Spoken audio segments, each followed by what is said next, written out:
Welcome to the Real Estate Investing Morning Show with your hosts, Wayne and Gabby. Good morning. It's showtime. It's a showtime. Welcome, Canadian real estate investors, to the Canadian Real Estate Investing Morning Show. On today's show, we're going to be talking about saving up for that first down payment.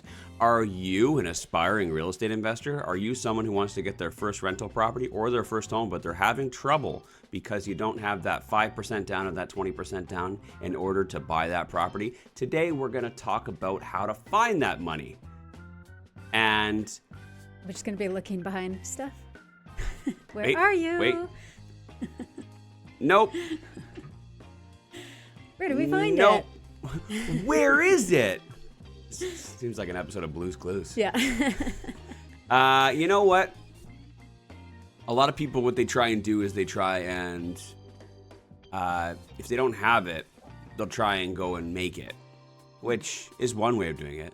Mm-hmm. But what we want to focus on today is not necessarily making more money, but finding more money. Specifically,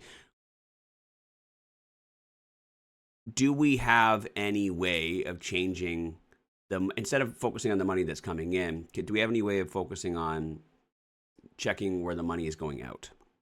Do we have any leaks in the boat where money is leaking out every month that we could be plugging? That could be staying in the boat, that we could be saving towards our first or next down payment.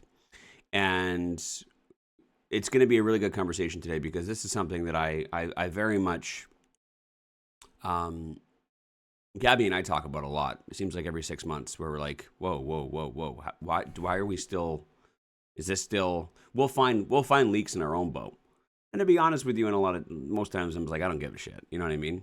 Where I'm at. But if you're struggling to get that first down payment, this is really super important to you, right? I hope that one day you could float around in a boat that's just leaking and not give a shit.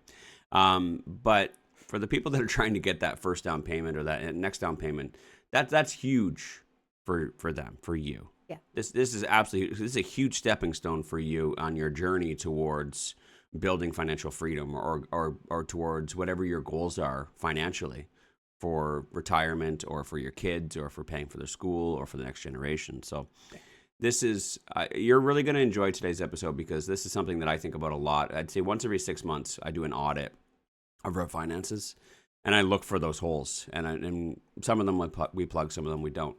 But I don't think people like talking about this though. Well, no, because sometimes it forces people out of their comfort zone. And I think a lot of the leaks are just comfort leaks. Comfort leaks, yeah, for lack of better terms.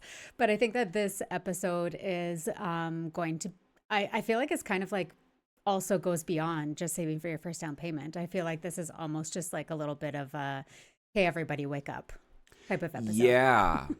I did mention yesterday or the day before that we haven't had a rant episode in a while. This isn't necessarily a rant episode, but I think it's going to be an uncomfortable episode. I think it's going to be a slap in the face episode. Right.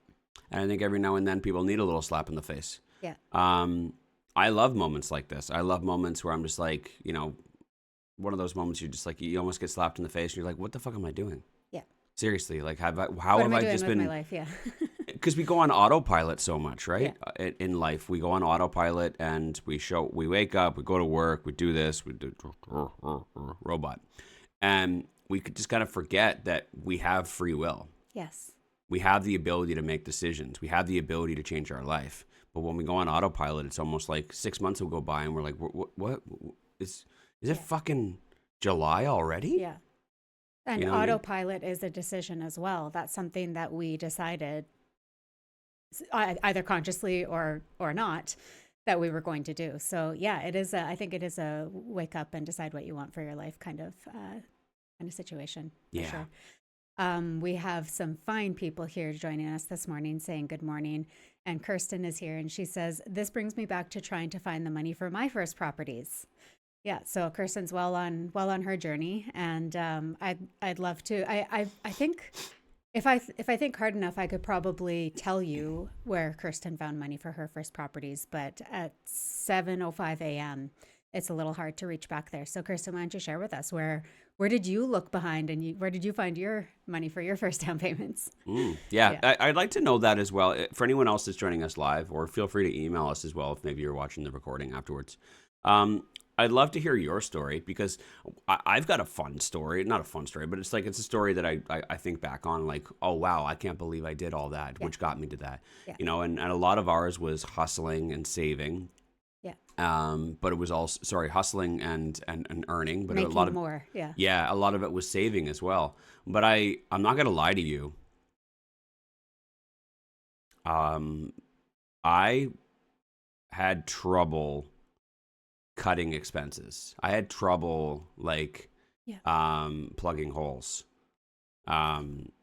in order to stop the leaks. We would say we'd do things and then we'd immediately change within like a week because it was like, but I think it was because we were also working extremely hard at the same time and hustling and making more money and second jobs. And I had all these different side hustles as well. And when you're doing that, when you're on the road and when you're like working 15, 16 hours a day, sometimes just like, I don't have time to be responsible. Yeah. So it's, I don't know. There must be some sort of an old image or something.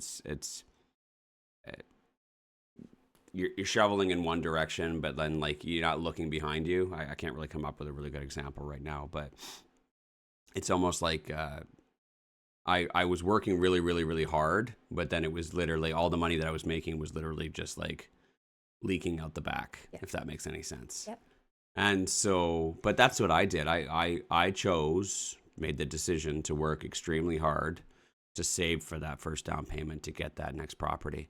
And then ever since, we've been using creative financing, joint ventures, seller financing, and all other forms of real estate, but none of our own money. We've been using OPM, other people's money, ever since.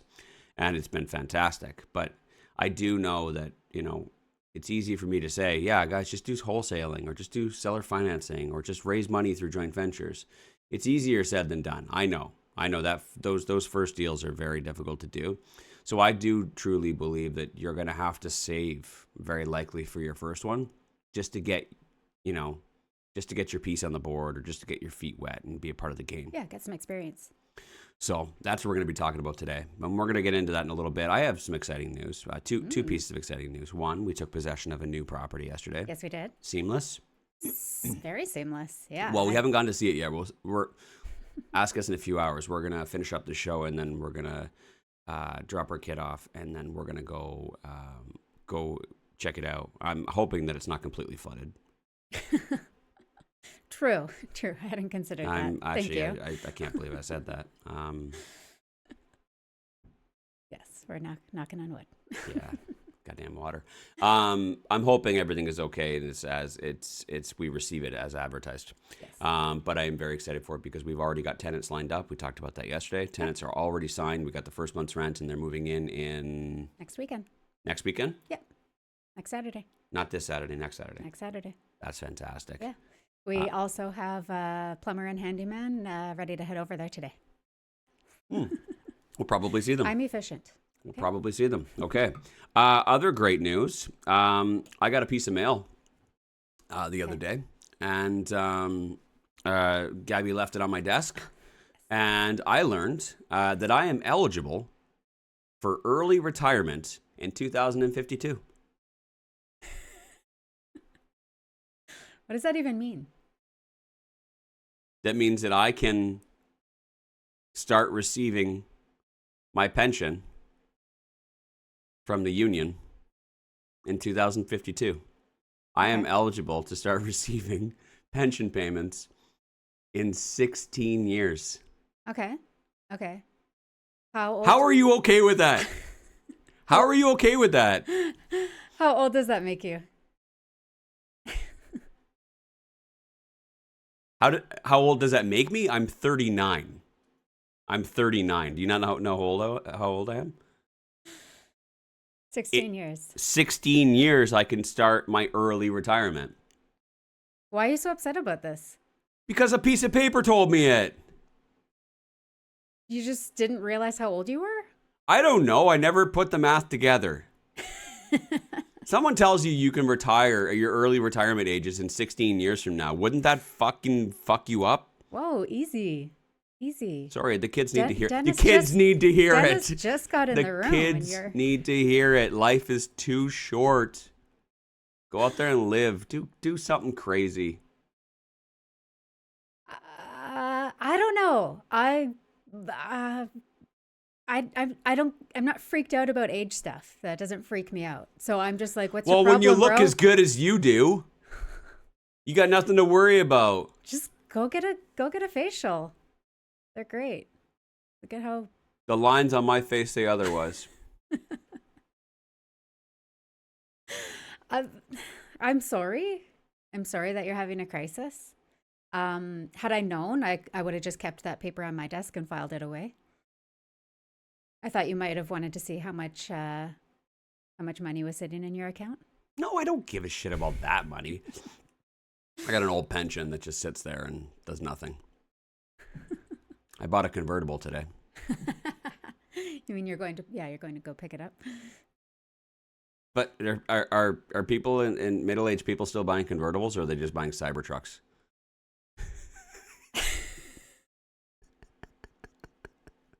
What does Tristan say here? Gab's an old soul. She's ready for that discount at A&W. Thanks, Tristan. Wow. Okay. You always wonder who buys coffee at A&W. Old people. Oh my God. He also says, but yeah, it's because we're still 25 years old, right? Right? Yeah. I don't know. No, I'm not. I am very happily not 25 anymore. Okay, so you know social media these days, you see everybody's everything everybody posts, and I just have to say, when I see the younger people out there like partying, like partying hard, I'm like, whew, like I'm so happy I am a middle-aged woman that does not do that. Like I see it and I'm just like, I am so thankful that is not my life, you know?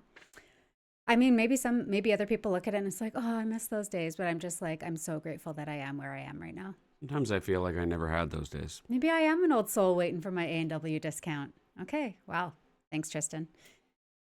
Really just, put all the pieces together. Why would you leave that on my desk?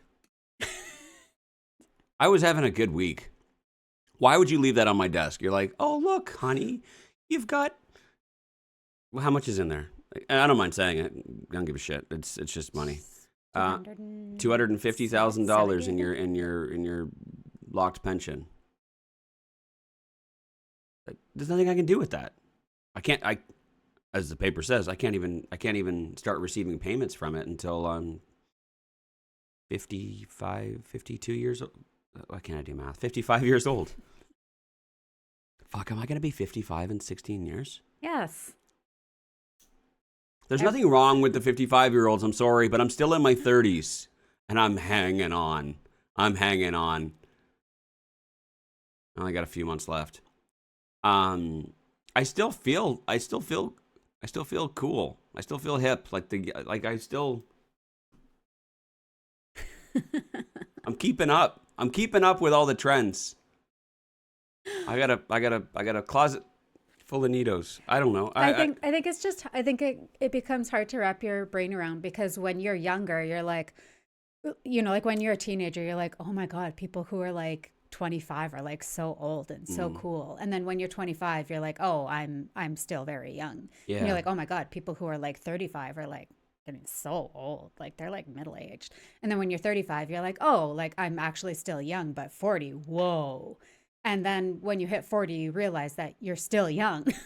Like, yeah, I don't know, like because there's always something else beyond that. Like you're still quite a far reach from. Yeah. I was chatting with our 84-year-old neighbor the other day at the mailbox. Were you? And yeah. And he's like, oh yeah, I'm having all sorts of like heart troubles. I had to go to the hospital. They had to zap me, so now my shoulders, hurting, and I need to go get this eye surgery thing on Friday. Actually, that's today. I should check on him. It's like I need to go get this eye surgery thing on Friday, and getting old is hard. But here he is, still walking around, still playing soccer, still like doing all the things. He's just like, you know what I mean? It's just like, yeah, it's I don't know, it's just a number.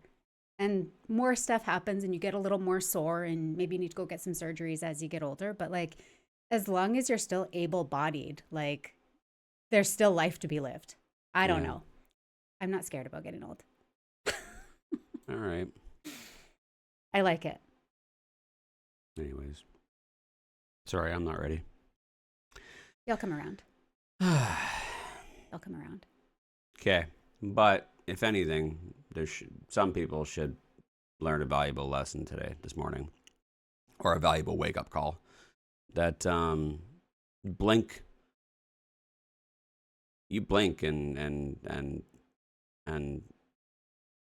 and you're 39. Blink again, you're 55, collecting pension plan. Just you blink, you blink, you know what I mean? And ties into what I was saying earlier about just like sometimes you just go on autopilot sometimes. Yeah. And sometimes it's a good autopilot and sometimes it's a bad autopilot, you know what I mean? Yeah. Sometimes you're on autopilot and just like, you're just cruising through life and you don't realize it. And sometimes you're just cruising through life and, 6 months or a year or 6 years goes by and you're just like, oh shit, like I should really start working on saving for a down payment. Because like, if I don't buy a house now, like how the hell am I going to do it? Mm-hmm. Like nothing is changing. And that's the thing is that like between the age of 19, 20 years old to 50 years old, maybe even 55, nothing really fucking changes. Like, unless you make a change, nothing fucking changes. There'd be a couple of moments in your life where you're like, you choose the right person to marry, and then maybe you choose to have kids. And then maybe depending on when you had those kids, whether if it's in your early 20s, maybe sometime in your 40s, those kids go out and they have their own kids or they get married. But otherwise, there's only a few milestones in between those 35 years. Yeah. Otherwise, you wake up, you fill your lunch pail, you brush your teeth, and you go to work. And then you come home, and then some weekends you decide, fuck, I'm just like, it's been such a long week, let's go camping. Or fuck, I can't wait for Mexico in November. Fuck, like, but that's about it. The Nothing. Ultimate autopilot. That is the ultimate autopilot, and people will literally just fucking, I don't even want to call it cruising, because cruising is like, yeah. That's cruising. No, you're puttering? I don't know. No. Something. Just dragging your ass through life. And it goes by so fast before you fucking realize anything. And you're like, oh shit, maybe I should do this. But the thing is that like nothing changes. The circumstances don't change. The environment doesn't change. It's just the same.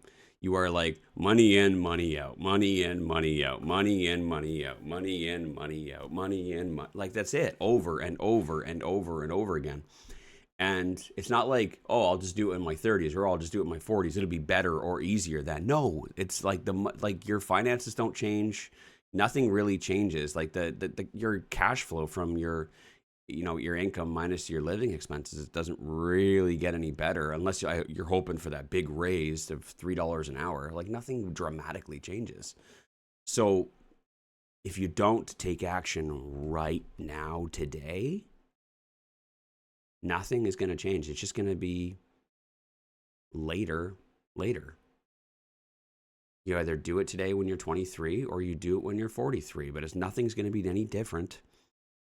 You're not going to have any more time. You'll probably have less time. You're not going to have any more money. You'll probably have less money because you'll commit to more things. And I hope that scares the shit out of you. I hope it does. For me right now, what's bothering me the most about that is that just like, I don't know. My daughter comes downstairs every fucking day, and it's almost like she grows a year every day. It is like, I don't know how personal we should go, but like yesterday was one of those moments. Gabby and I were eating breakfast and having a coffee. We were playing chess, by the way, if anyone wants to know. I won. Finally. Daughter comes downstairs and she is in a full-on like workout outfit. I mean, she looks like she's ready for a Pilates class or something. For a spin Pilates class. Yeah. She's heading down to Good Life Fitness, and she's like, she's in a full on outfit, and she's 11. So like, you just like she's still your little girl. You know what I mean? She's in a full on Pilates outfit. Got her water bottle. Okay, guys, I'm going to hit the treadmill. She wakes up, gets dressed, does her hair. She's ready to go for a walk on the treadmill because her back's not feeling very good and she thinks that'd be good for her back. She's going down to the gym. It was in that moment, I was like, what the fuck? Who is this kid? Yeah. And it was and I'm not like laughing at her. That's such a responsible decision. Yeah. You don't realize they grow up like that. And here I am, just like cruising on through life, just like loving every moment and stuff, and like just totally taking some things for granted. And just, but for me, blinking, I'm 55. Blinking, I'm 55, and someone's calling me being like, just curious if you'd like to process your early retirement payments. You're old enough now. Yeah, you know what I mean? So don't let life pass you by, please, for the love of God. Let's get moving. And if we can help today by just starting you off with just the first down payment, you know what I mean? This is going to be the hardest thing that you do as a real estate investor, is getting that first down payment. Okay, it is the hardest. But I promise you, once you get through this and you buy that first property, everything is easier after that. So if we can get you through this and we can get you through this quick, then we can get the ball rolling and start working on some of the more complicated stuff that we can actually, that's real estate related. You know what I mean? But there's so many of you that want to get into real estate investing, but you can't even start because you don't have a piece on the board yet. Right. You can't even play the game. So when we come back, we're going to start getting into that. I got 5 areas that I think that you guys should really be paying a close attention to. And we'll get into that right after the break. Real estate investors need to treat debt differently than homeowners, and at Kirkland & Brennan Mortgage Group, we understand that. For the last 11 years, we've helped real estate investors plan and build their portfolios. We understand how to help you avoid fees, penalties, getting yourself stuck, and making sure that the deal you're doing today doesn't stop the deal you want to do tomorrow. You can reach out to Keaton, Keaton, at kbmortgages.ca. Put plan in the subject line, and we'll help you build a plan and then realize it for your real estate goals. We also coordinate with the other professionals like your accountant, lawyer, realtor, and we will help you build your portfolio. So reach out. We'll do our best to help. Thanks, guys. You've got showings, lease signings, suite renos, condo board meetings, credit checks, mortgage financing, and every so often the tenant clogs the sink because they shoved macaroni down there. Stop. Breathe. Leave the bookkeeping to Fingo. Fingo is specialized real estate bookkeeping by real estate investors with tailored services for maximum returns. Save time. Enhance your returns. Claim the plumbing repair for that ridiculous macaroni fiasco. Book your free consultation at fingo.com. Summer. While everyone's getting distracted, this is when the market gets quiet. Not because the opportunities disappear, but because the people do. Vacations, long weekends, these are the distractions I'm talking about. And that's exactly when serious investors make their moves. At Calvin Realty, this is one of our favorite windows. Less competition, more flexibility, and sellers who are actually open to negotiating. While everyone else is stepping away, we're stepping in. If you're looking to buy right, not just buy fast, this is your edge. Calvin Realty. Opportunity doesn't take time off. And we are back. I'm loving the comments in the live show today. We're broadcasting live on YouTube. I think that Kirsten's might have been the best here. She says, "I'm going to bite people at the grocery store when they go to grab milk when I'm old." What a thing to look forward to. It's actually funny. Well, it's like, old people can just get away with whatever they want, right? Yeah. And I'll just tell you a quick story. It's very short. I just wanted to add on that, like, she's gonna bite people, and then the police are gonna show up and try and find this old lady that bit the person in the dairy section, and then they're gonna look out the window, and then she's gonna be out on her motorcycle going ring, ring, ring, ring, ring, ring, and speed off, the bird. flipping them the bird on her motorcycle. I've decided I'm not going to tell my story. It's Oh, totally I'm sorry. inappropriate. I'm sorry. No, Oh, it's okay. did I think you saved me. Really? Yeah, I think you saved me. All right. Did it have to do with a jug of milk? No, it was a story about my grandpa. I think it's hilarious, but it is slightly inappropriate. Okay, so, fair enough. So be sure to join us tonight, Friday at 11:59 p.m. on Gabby and Poppy After Dark. That's when we tell the really dirty stories and the inappropriate stories. I keep bringing this up every couple months that we should do an After Dark show. Yeah. And I think I bring it up near almost as much as I brought up us doing a video podcast for a very long time. And then it was like, no, we're never going to do our podcast on video. There's no way that we could be video ready at 6, 7 o'clock in the morning. Yeah. And then here we are now, and we've been doing it for, 2 months now? Yeah. So you never know. I lose track of time. You never know. We could, Real Estate After Dark or Gabby After Dark could happen one day. We never know. But anywho, thank you guys for those of you guys that are joining us live on YouTube here this morning. And if you guys want to be a part of the show with us live on YouTube at 7 a.m. Mountain Time, all you got to do is just go and search up the Canadian Real Estate Investing Morning Show or Wayne Hillier, Real Estate Investing Coach. And you will find the morning show live at 7 a.m. on YouTube. Come join, be a part of the conversation, be a part of the shenanigans. Additionally, if you have any questions about what it is we're talking about, anything we can answer for you, we will answer your questions for free. Any questions at all, we provide free coaching for real estate investors every weekday morning. All you got to do is just wake up, bring the questions, and that's it. We'll do the rest. Make yourself a coffee. Make yourself a coffee. Or a tea or a glass of water. Whatever you fancy. Speaking of don't that, judge. I'm trying to finish this coffee. Well, it's still warm. Mm-hmm. I have water in my cup this morning. I already had my coffee. Good for you. I've been waking up before my alarm this week, which is very strange. Really? Yeah. I don't know what's up with that, but okay. There we are. So let's talk about this. You're an aspiring real estate investor, or maybe you already own. Well, yeah, you're an aspiring real estate investor. You want to get the down payment for your first property, or you're an aspiring real estate investor, but you don't even own your own home yet. And you're like, okay, first things first, I got to buy my own property. I got to buy my own house. And I think that's a great idea. I think that's a great start. Because I talked yesterday about coaching real estate investors and how most real estate investors come and they ask about joining the Real Estate Investing Masters mentorship program. They want to be coached by us. And they say, I've got X amount of properties. I got 6 properties and I'm capped out. Help me scale. And I always want to say to them, go sell all the properties and let's start from scratch. Because I want to make sure that there's a clean slate, that we can be intentional from day one. So this is one of those circumstances where if you don't own your own home and you don't own a rental property, this is perfect.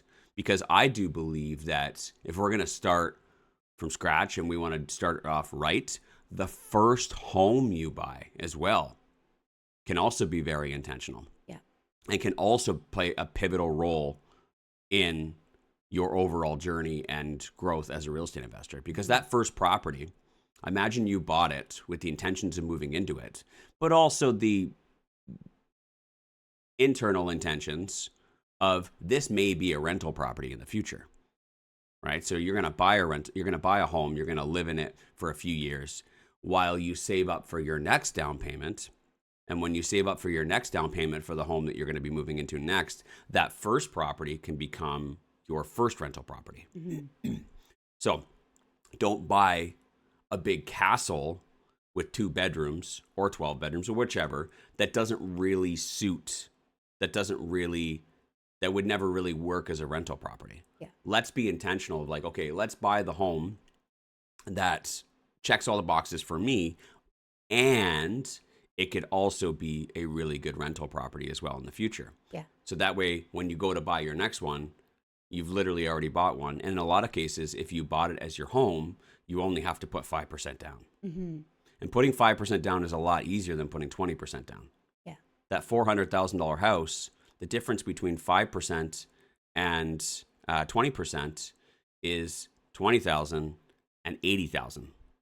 It's a big difference. Yeah. Don't you think it'd be a lot easier to put $20,000 down than $80,000 down, right? Especially if it's your first one, you want to get your feet wet, right?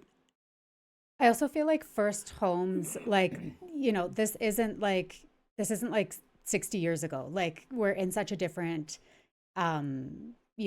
place in this world. And your first home is such a good opportunity for it to be a stepping stone.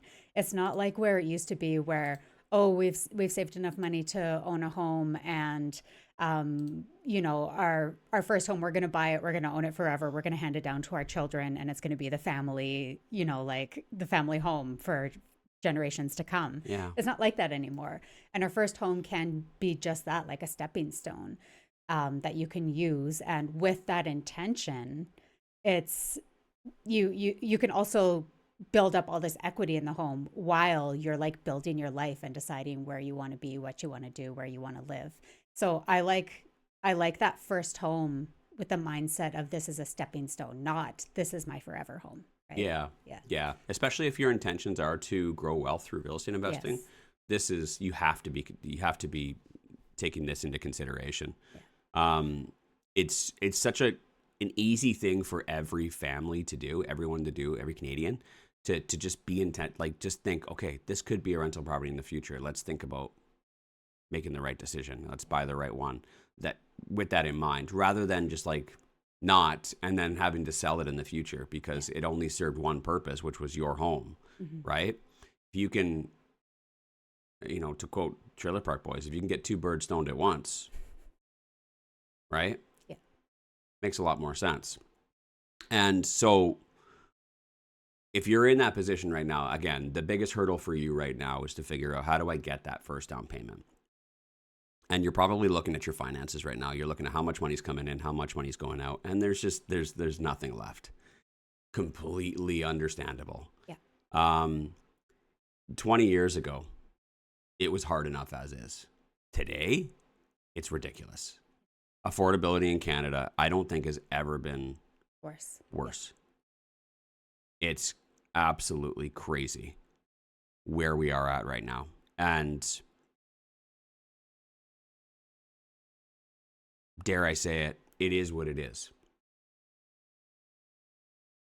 And I say that in a positive way, not a negative way. And I'm not saying it is what it is. I guess I can't say it for a down payment. I'm saying it is what it is. The circumstances are what they are. And how the fuck am I going to figure this out? Mm-hmm. Two completely different perspectives there. See, a lot of people are like, it is what it is. Like, there's fucking Nothing government. I can do. I'm fucked. Yeah. Fucking world, fucking government, fuck everything. Like, this fucking sucks. Nothing I can do about it. I guess I'm just going to keep on building up debt and hopefully something changes. I can't do anything about it. Or you can say, it is what it is. It's fucking terrible. And let's go. Let's figure it out. That's the cool thing about living in a first world country or living in the West. I mean, it's like, you have options. There's a lot of places in the world they don't have any options. Like, physically, they do not have any options. They can't even move if they wanted to. But, you know, Western countries have so much opportunity compared to the rest of the world. So shut the fuck up and get to work. Okay? Stop complaining. Stop being a little bitch about it. Let's go. And for most of you guys, you're so incredibly young. You have time. You have so many hours in the day. Let's figure this out. What is it with the bugs? I don't know. All this rain, there's a lot of bugs coming in. Sorry, it's very distracting. Yeah. There was a bug on the other show, wasn't there? Like a few days ago? Yeah. What was that even? I don't even know. Anyways, bugs are getting in because of the rain.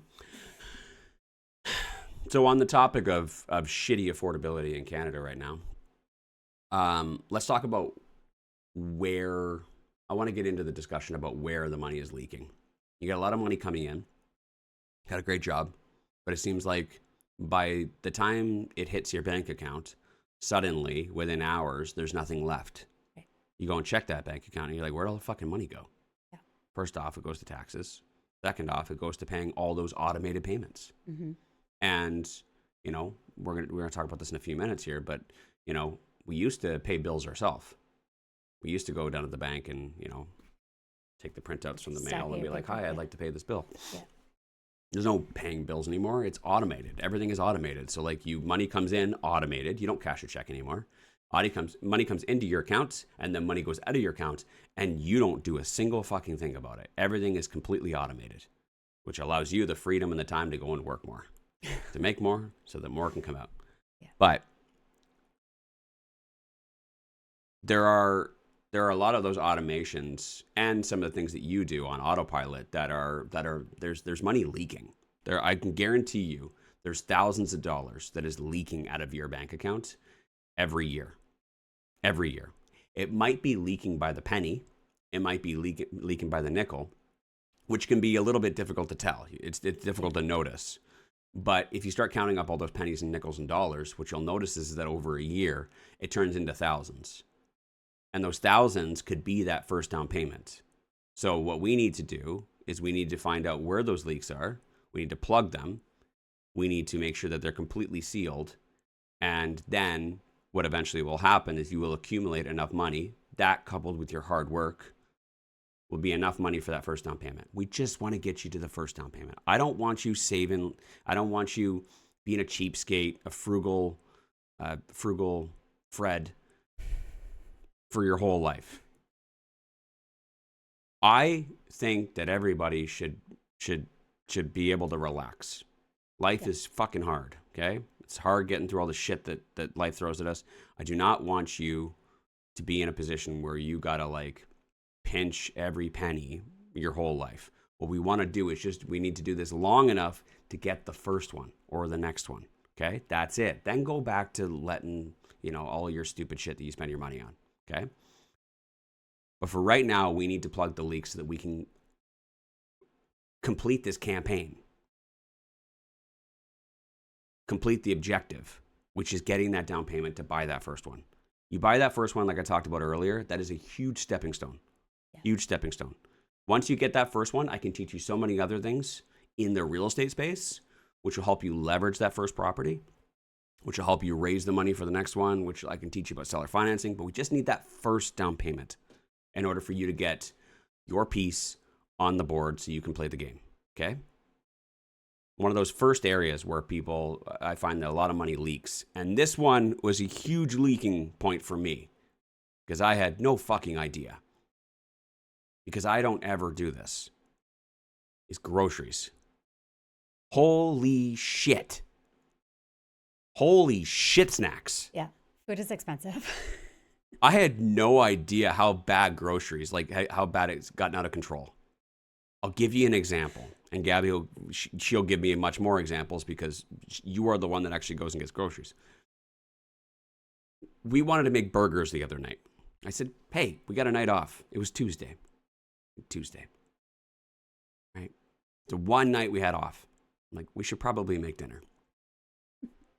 I'm like, we should do burgers. We should do smash burgers. And I said, can you go grab the fixings for it on the way home after you go and get your nails done? Yeah, not a problem. She comes home. I had a coaching call with Matthew. And she sent me a message during that coaching call. She forgot something, whichever. But anyways,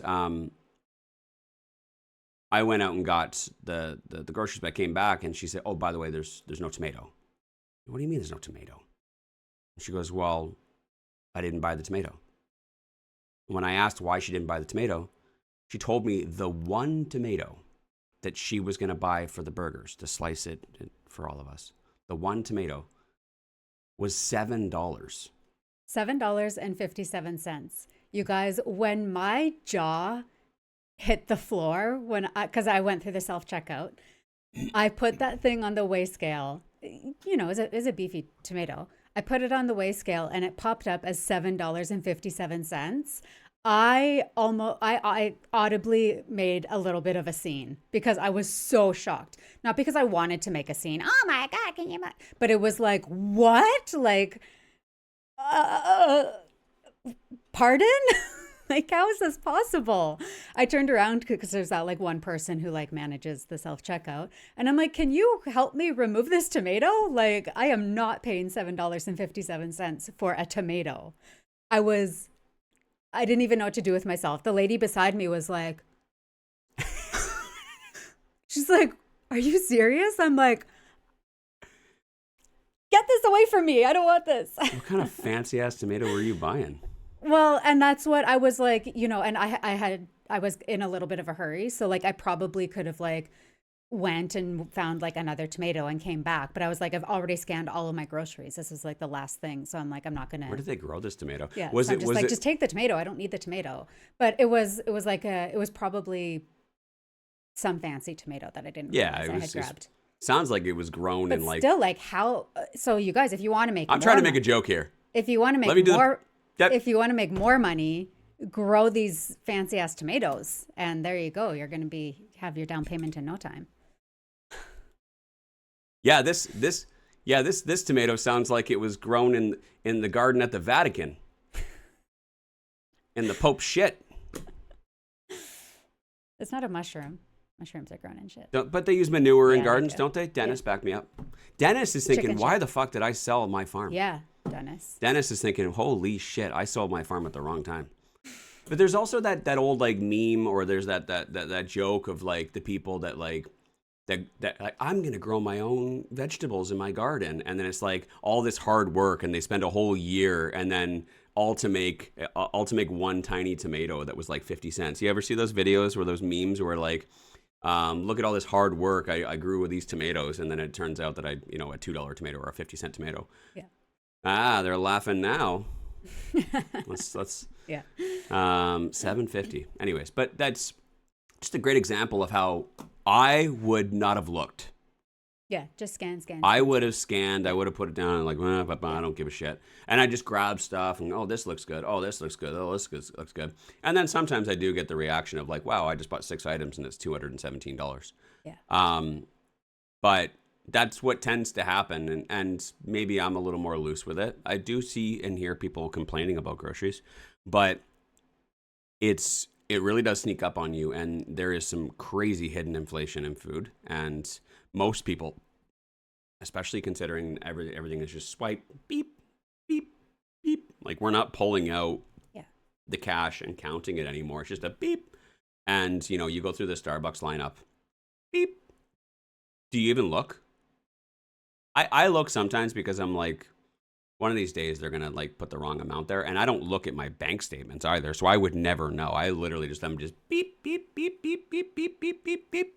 I don't think about it. Yeah. So, groceries is, I don't know what the fuck to say. You might have to put that $7 tomato down. Yeah. You might have to have a burger without a tomato. You know what I mean?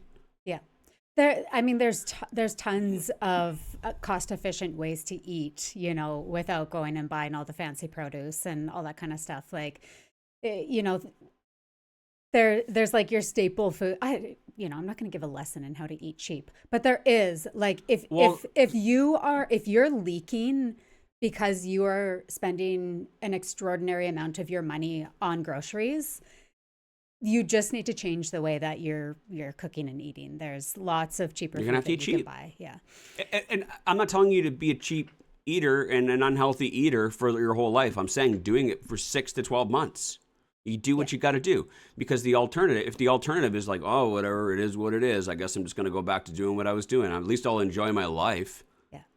I'm sorry. Your kids are going to be in no better position than you. You are just, all you're doing is just passing it on to the next generation. Yeah. You're passing on your pathetic life to the next generation as well. And just know that your kids are going to be pathetic and their kids are going to be pathetic because you weren't willing to fucking make yourself uncomfortable and step outside of your comfort zone for a few months in order to get your shit straight to start something for future generations.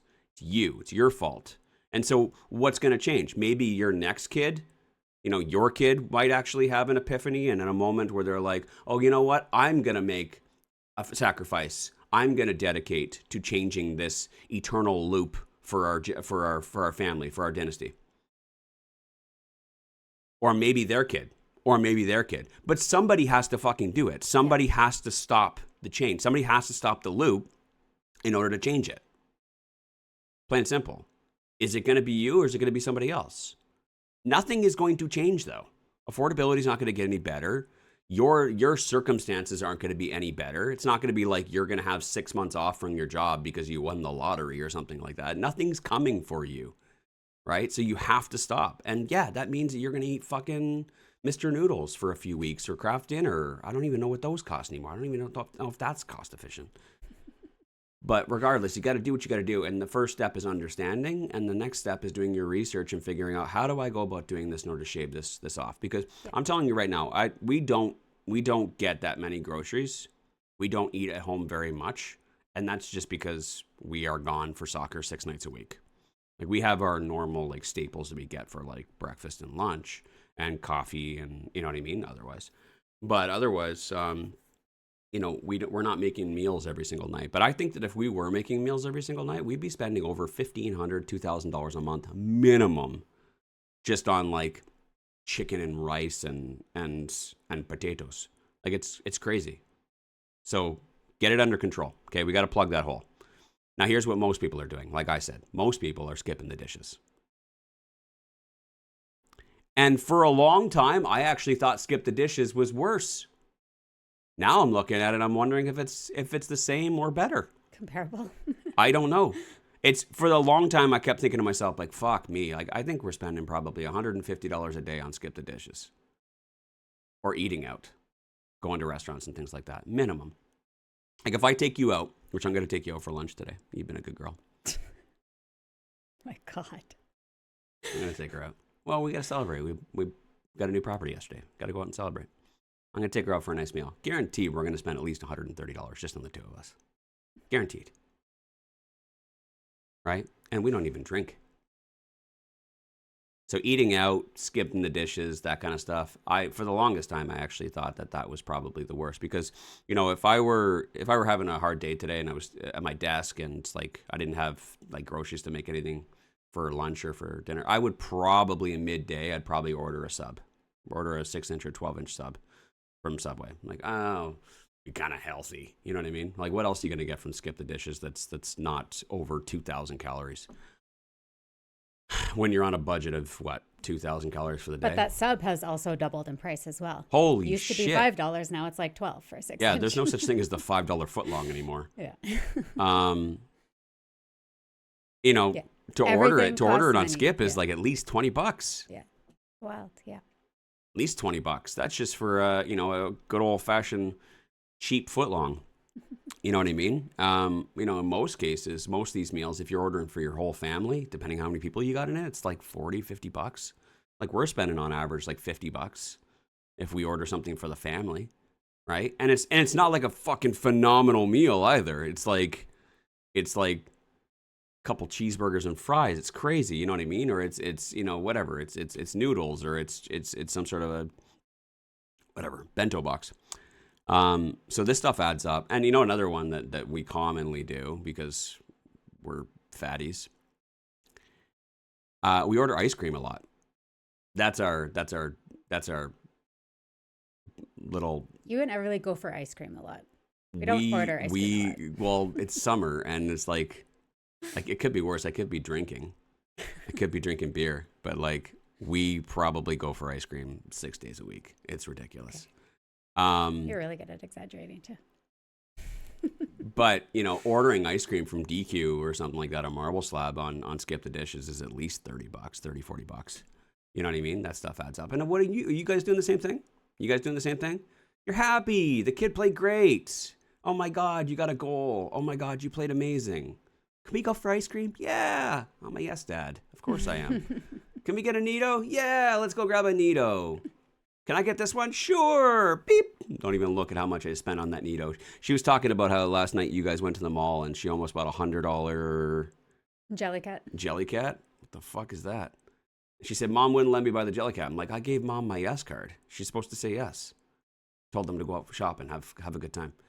And she goes, yeah, she wouldn't let me. So I was like, all right, whatever. I'm like, well, how much was it? She goes, I think it was $100. I'm like, oh God, yeah, absolutely. Maybe you shouldn't have done that. But she's like, but the next one down, if I got the smaller one, it would have been $70. I'm like, Jesus fucking Christ. And I know all of you guys are buying your kids this stuff too, your dumplings and your Nitos and all those other things. Plug the hole. Right? We are spending money. It's crazy just how we just, yeah. You know what I mean? And I go into these stores with my daughter, where they sell the Nitos and where they sell the dumplings and where they sell the Jellycats and things like that. And there's normally a lineup of 4 kids and normally 8 parents that are sitting there like this. waiting for their kids to go through all these jelly cats and all these little Neatos and things like that. You know what I mean? And then they give in. Yep, sure. Beep. And they buy it, right? Yep. Hey, I know your kid's great, and I know they play great in soccer. I know that, you know, they got a really good grade on their test, and I know they got their grade 9. I don't know. You know what I mean? Like, I know you want to reward them, but this is where all the money's going. The money is leaking. It just keeps on leaking and leaking and leaking. Here's something else that, like, you know, we've been talking about transactions here, about you consciously beeping things and consciously buying things. One thing that you can do is just one singular decision that you can put on autopilot for a period of time is where you live. Yes. Your rent right now. And there has always been that keeping up with the Joneses thing, that social status thing of like where you live determines how people think about you, or where you live determines how you think people think about you. And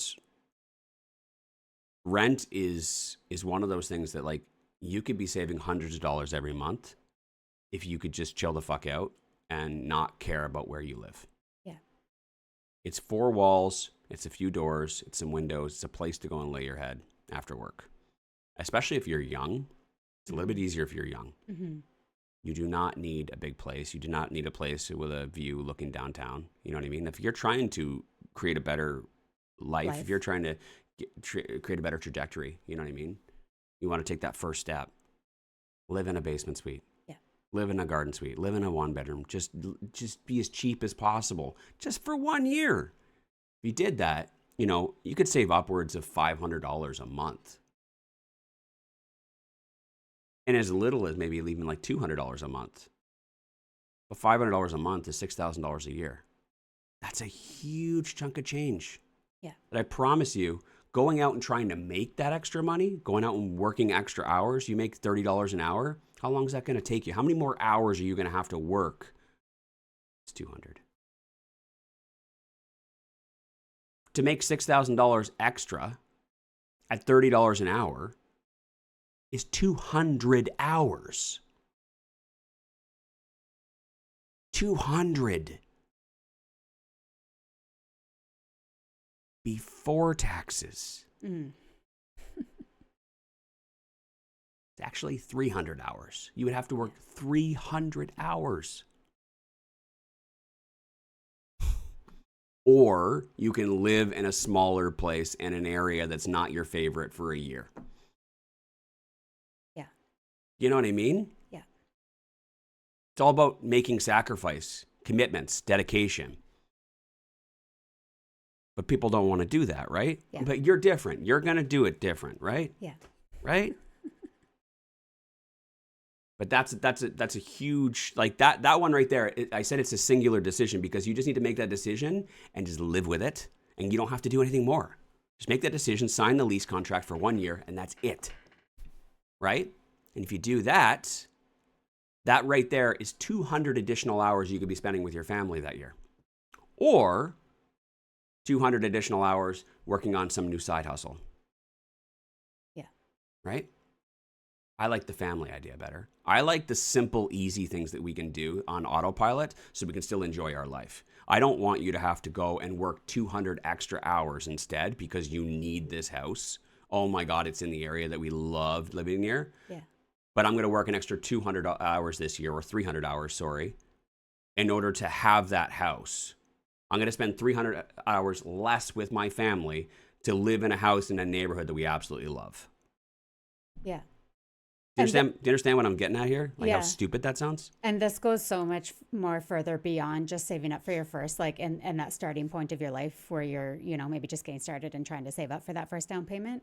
Nothing drives me more crazy than seeing people established with families and careers and, you know, in their later years complaining that they can't afford to go on vacation or that they can't afford to do all these fun things with their family. While meanwhile, they're living in a 2,500 square foot house with toys in the garage. And you know what I mean? And like, it's like you look at their living circumstance and you're like, just like people stretch themselves so far, like beyond what they can afford to have this perceived life. Well, meanwhile, they're not able to live life, right? So this goes beyond just what we're talking about. It's like if you can live slightly less than what the mortgage broker tells you can afford, or what, you know what I mean? Then you have the means to save for down payments or to afford the vacation or to, drives me crazy. It's just a little perspective for you guys today, because sometimes we don't think about that. Sometimes we set that one decision and we set it on autopilot and we don't think about it ever again. But that's one decision, one singular decision that you could make that could completely change the trajectory of this whole thing. Yeah. There's two others I'm going to clump into one, and that is apps and subscriptions. And I'm going to show you how to check on your phone. You have an iPhone. I'm going to show you really quickly how to check which apps you're paying for every month. Okay? And apps are the fucking worst. It is, I mean... For you, yes. Okay, we'll talk about me in a minute. We're running out of time. We don't have time on the show today. But Gabby went into my phone, and she went into settings, and then she went to general. You guys can do this yourself. And then she... Was it in here? Is that where it is? Hang on a second. Just a sec. Apps, settings... account, Apple account, and then subscriptions. All right? And you could see what subscriptions you have on your phone here. And most people, the Clash of whatever, or the Age of Empires, or the Angry Bird, I'm sure people still have like some sort of an upgraded premium Angry Bird account from 15 years ago that got them... Yeah. The or bigger birds. the yearly ones are the worst. Like you got like, MyFitnessPal and you are tracking your macros, but like you fell off the wagon 6 months ago and your thing just renews. And it auto renews. And the first one's only $29 for the year. And you're like, but now that's it's great. $130. $130 for the fucking renewal. And you don't think about it. And it renewed on July 1st. And you look back, you're like, fuck, it's July 16th. Yeah, now you're in Son it for of a another bitch. year. Okay, well, I might as well get the full year out of it, though. But next year, I'll make sure I cancel that. But if you cancel it, you lose it immediately. So they are fucking smart with those subscriptions. Oh, it's brutal. It's such a money grab. Yeah. So Gabby goes in there and she found, there's actually funny, it was about 3 or 4 years ago. Gabby and I, Everly and I, we got into geocaching. And we wanted to get the geocaching app. And sure enough, I got the app for geocaching, which is like $25 a month. Who gives a shit? I got money. Well, we stopped doing geocaching after like 3 weeks. And I've been paying $25 a month for 3 years. I think it was 15, but yeah. Whatever the fuck it was. Yeah. Just a great example. Just a fucking great example of how you just... Wayne, are you paying every month for the geocaching subscription? When's the last time you guys went geocaching? Mm-hmm. Oh, man. Hey, did you know YouTube Premium is $30 a month? Mm-hmm. Because I don't want to hear those. Because you're watching us live right now, or you're watching this recording on YouTube, and you don't want me interrupted by fucking the next, I don't know. JetBlue holiday. Yeah. Here's a great one. My daughter was watching YouTube. I shouldn't say this, but I'm gonna say it. Fuck it. My daughter was watching YouTube, and she she didn't have YouTube Premium, so she watches it like all day. It's always up on the TV, and she's watching it. She goes, "Oh my god!" And she's like losing her mind. I think Gabby and I were eating at the table or playing chess or something. I'm like, "What?" And she goes, "Scott McGilvery's on the commercial again." Your buddy. Because everything I do is real estate, Scott McGilvery's fund came up as a commercial on the TV while she's watching unboxing videos. Long story short, I added her to the family plan so she doesn't have to watch that shit. Anyways, YouTube Premium is $30 a month. Why do people get YouTube Premium? Because they don't want to watch stupid fucking ads. You know what I mean? In between the Canadian Real Estate Investing Morning Show. I get it, right? That's how much we pay. $30 a month so that I don't have commercials. That is absolutely nuts. And on the topic of watching videos, how many of you guys got Crave? How many of you guys got Apple TV? How many of you guys got Disney because the new Marvel show's coming out? How many of you guys got HBO because Paramount. HBO because you want the new House of the Dragon, and Paramount because you want the new Cowboy show? You know what I mean? Where are they now? At 1917, or they're doing the Yellowstone this or whichever else? The Duttons, yeah. Yeah, whatever that guy's name is. It keeps on making all those shows. Landman. Or whatever. You know what I mean? $20 a month, $20 a month, $30 a month. I mean, there's hundreds of dollars every month just on shows. Isn't it crazy how we used to pay like 100 and whatever for TV and then get us all the channels and stuff like that? And then we're like, we're canceling it all. We're going to apps. And it used to be $15 a month. We watch all the shows we want on apps, and now we're paying fucking $300 a month trying to get all of our shows. It's crazy. Absolutely crazy. So, hey, cancel them. Whoa, whoa, whoa, whoa, whoa, whoa, whoa. Let's not get in between me and the Dutton Ranch. You're asking, I was cool with cutting out the $7 tomatoes there, Poppy, but I like my Dutton Ranch. I love my what are people watching these days? I don't know. I love my what are the kids watching? What do people watch? I have no idea. I'm disconnected. All right. I love my House of the Dragon.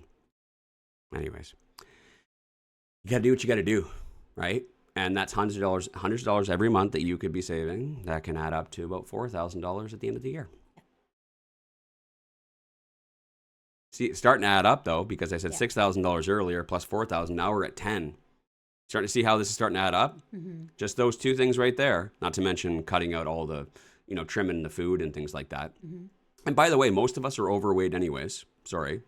I don't know. I think that less than 1% of the population feels comfortable with how they look. So maybe we could probably shave a few calories anyways.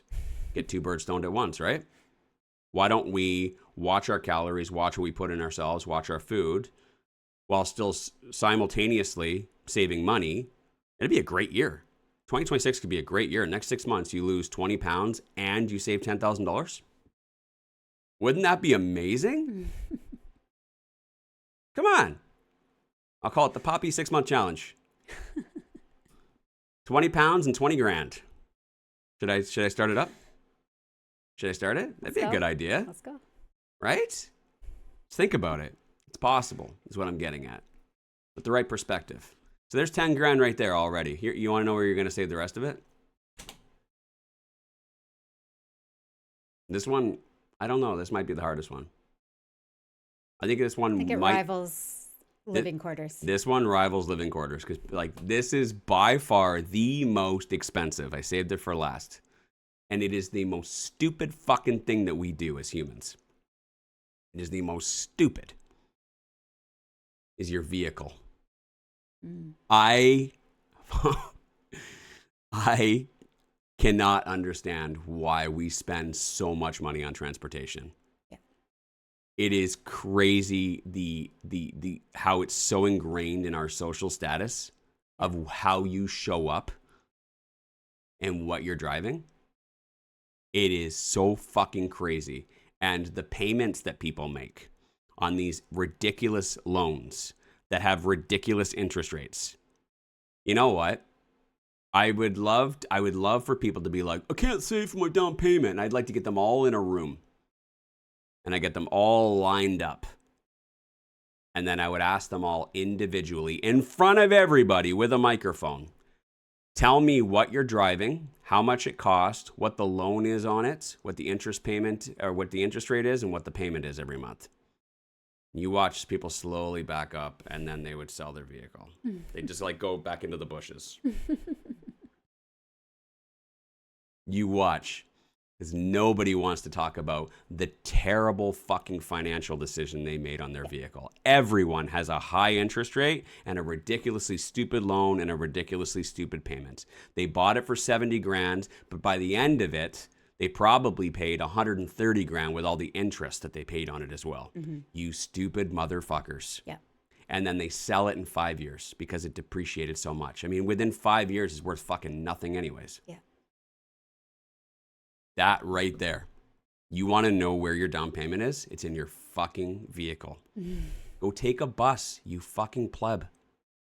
Gabby was talking, you were leaning on something earlier, and I thought you were going to go for it, but like people and like their status and whatever it was. I can't remember exactly what you were saying. Yeah. But like, I love watching people driving into the neighborhood. You know what I mean? Driving into the neighborhood in their nice vehicle, and they got their sunglasses and their whatever, and they're just driving like this, and then they're pulling into their double attached garage on their $700,000 house or whichever else, and they're driving their $70,000, $80,000 vehicle.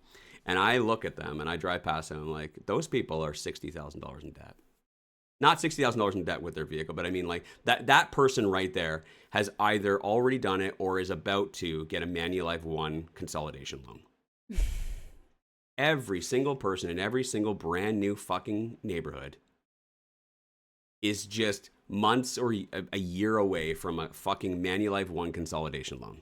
Yeah, it's wild. When I learned that like people finance furniture to like fill their house, fill their whatever $700,000-$800,000 house with furniture, they go and they finance the furniture because they can't afford the furniture. It's just I don't understand. I don't get it. I don't get it. Everybody's doing it, but you nobody hear, talks about it. And you hear on the radio, this was like I guess my jaw drops a lot. My jaw dropped when I heard an ad on the radio. I don't really listen to the radio anymore. I plug in my own music and I go and I drive. But I was listening to the radio, it was probably last year now, and I heard an ad for a company who specifically came to be to finance your vacation. They're like, don't wait to save up for your vacation. You can finance it and pay over, the next however many years or months. Vacation I was financing. like, what? You can't afford the vacation? It's okay, just finance it. You can pay it off later. What? Like this is how people are living. This is a company who's probably thriving because people are such fucking idiots. Oh. Nobody admits it though. Again, I'd line everybody up. This is how people are living. I would line everybody up and I'd stream it live for all their friends and family to see just how fucking pathetic they are. And you watch how quickly they would back up into the bushes. You watch. Right? Everybody, It's all a lie. It is all a lie. And you wonder why. And we see it every day because we are reading applications, rental applications every single day. And we see people's credit reports. And you know what? I think we came to the realization once we became investors, landlords, once we started looking at credit applications and seeing just how much debt and just how many consolidation loans and like bankruptcies and all that other shit, just how bad everyone's financial situation is. Yeah. Just how bad it is. And you know what? It is a little finger pointing, but at the same time, it's just like, I don't know. Everybody else is doing it, so everybody feels that they need to do it in order to keep up. Because if you don't do it, then you're going to look pathetic. Yeah. Well, right? You know that everybody else is pathetic, but you don't want to be the one person that shows up. That's, you know what I mean? Yeah. In the comments here, I'm assuming this is a Fight Club quote. I don't touch me. But Josh says, we buy things we don't need with money we don't have to impress people we don't like. Is that a Fight Club quote? Yeah. Yeah, I said Fight Club was bang on. And that is exactly it. Exactly it. It's so pathetic. Yeah. And who gives a shit? Maybe for 1 year, you give it all up and you live within your means. Yeah. Just for 1 year. Because I'm telling you, that vehicle right there, $500 a month minimum. More, I see a lot of people spending over $1,000 a month for a vehicle that will completely depreciate within 7 to 8 years.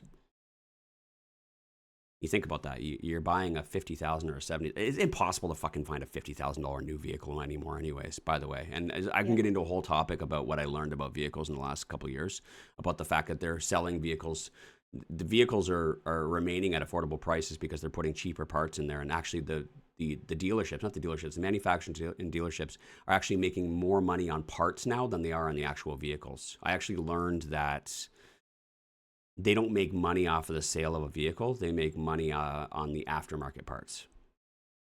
It's true. Because they fail so often now. Yeah. I had a headlight go on my new vehicle. I had a headlight go. You want to talk about how much No. the headlight went? And it just crossed the warranty. You want to know how much that? And they're like, you really should have gotten the extended warranty. I'm like, fuck you. I'm not getting your stupid extended warranty. They're like, okay, how much was it for the headlight whole enclosure thing? I don't remember. $3,300. Trauma. So they said, would you like to go with the, what is it called, the aftermarket, not the OEM? And I'm like, well, how much of a difference would it be? They're like, well, we can do it for about, I think it's about $2,000 if you go with the aftermarket one, not the OEM. I'm like, yeah, like, of course. Like, that's such a fluke that whole casing or whatever for the whole light needed to be replaced. But that'll never happen again. Okay. So I went with the aftermarket part. I spent a little over $2,000. Within 3 weeks, the light burnt out. I was at a store. I could see my reflection, the headlights, and I could see that the light was out. I'm like, what the fuck? I go and take it down there, and they're like, oh, yeah, it died. I'm like, okay, so warranty? They're like, no, you went with the aftermarket. It doesn't have warranty. No, the part had warranty. The part has warranty. The didn't. labor doesn't. So I had to pay for labor again. What did it end up costing? Like $1,200? Anyways, but that's just... That was just a fun story. I know we're way over tape on a flashlight in there. We're close. Very fucking close. You would not believe, just like, and this vehicle, great vehicle, but like that's been the story of our life for the last 18 months is that all these parts keep failing. And I think I spent tens of thousands of dollars on this vehicle just in part replacements. So anyways, what I'm getting at is that vehicles are ridiculously expensive. And what ends up happening is that you'll buy it for $70,000, $80,000, $50,000, whatever. And then it's only worth 10 grand within 7 years. So you're paying like $10,000 a year. You're losing $10,000 a year on something that is just strictly just to make you look and feel cool. And then that $10,000 every year is also at like a 5% or a 7% or sometimes a 10% interest rate as well. So you're paying significantly more over time for that loan as well in order to have that. Then you trade it in and you get a new one. You just keep on doing that over and over. That is the biggest leak in the boat, I promise you right now. And you could save $1,000 a month minimum if you just bought a shit box, a piece of shit car, or you took the bus just for a year. You get that down payment, then go back to your stupid fucking car payments. Then go back to fucking skipping the dishes and going out for lunch with Susie and buying the whole office, macaroons, whatever the fuck you go back to, all the stupid shit that you do. Get the first down payment first, though. Please. That right there, I'm telling you right now, it doesn't seem like much, but just that commitment to getting that first down payment, buying that first house, within 5 to 10 years, just buying your own house, within 5 to 10 years, you're going to accumulate enough money for another down payment. Just through building equity. The fact that you're renting every month and not building any equity, you are literally in a holding pattern. Yeah. You buy a house, you make mortgage payments, the value of your house goes up, you are building equity. And within 5, and more often than not, 5 years, you will have enough equity to be able to pull that out for your next down payment. And then 5 years later, you'll have enough equity in that first property and the second property for another down payment and another down payment. You'll have 4 properties. Just like that. Just from one commitment to getting your first down payment for your first house. This is why it's so important. It is getting your piece on the fucking game board. Okay? If you don't do that, you can't play. It's the biggest stepping stone you could take for your financial future. 100%. 100%. So pull up your socks. And our kids need to know this too. Yes, please. And we need to help them because it's coming harder and harder and harder. So you need to get yourself in a better situation so that you have the ability to help your children get into a better situation. And it just spitballs from there, right? Absolutely. I hope this is helpful. Again, it's not fun when I'm pointing finger at everybody, and everybody does it. I guarantee you 99% of you guys are doing it. Everything I'm talking about it. Sorry if we offended anybody. Yeah. Hopefully it was a wake-up call. It is a wake-up call. That's why we're here. Don't finance a vacation. A good coach doesn't tell you what you want to hear, doesn't pat you on the back. They tell you what you need to hear, right? That's what a good coach does, and that's what we do. We coach real estate investors on how to build wealth. This is the first step. This is the first piece of coaching that you're going to get, okay? And I know it doesn't feel very good, and I know you might not like us very much, but it's something that somebody should have told you a long time ago that they never did. And that's what we're here for. So we hope that that helps change your perspective. We hope that that helps change, the decisions that you make today. We hope that you set a new course today. We hope that you are on track now. And, as you, take these next steps, we are here for you for everything else. Any other questions about what type of house, how to get financing, what types of mortgage terms you should be doing, what types of property you should be buying that would make a really good rental property in the future, all that stuff. We are here to answer those questions as well, right? You take the first step, we'll help you with the rest. Today is Friday, so that means that tomorrow's Saturday, so it's the weekend. We hope you guys have an awesome weekend. Enjoy the weather, the summer weather, Monday. And we'll see you guys on Monday. Thanks for listening. Want to be coached personally by Wayne and Gabby? Then you should join the Real Estate Investing Masters Mentorship Program. Details are in the show notes to get started.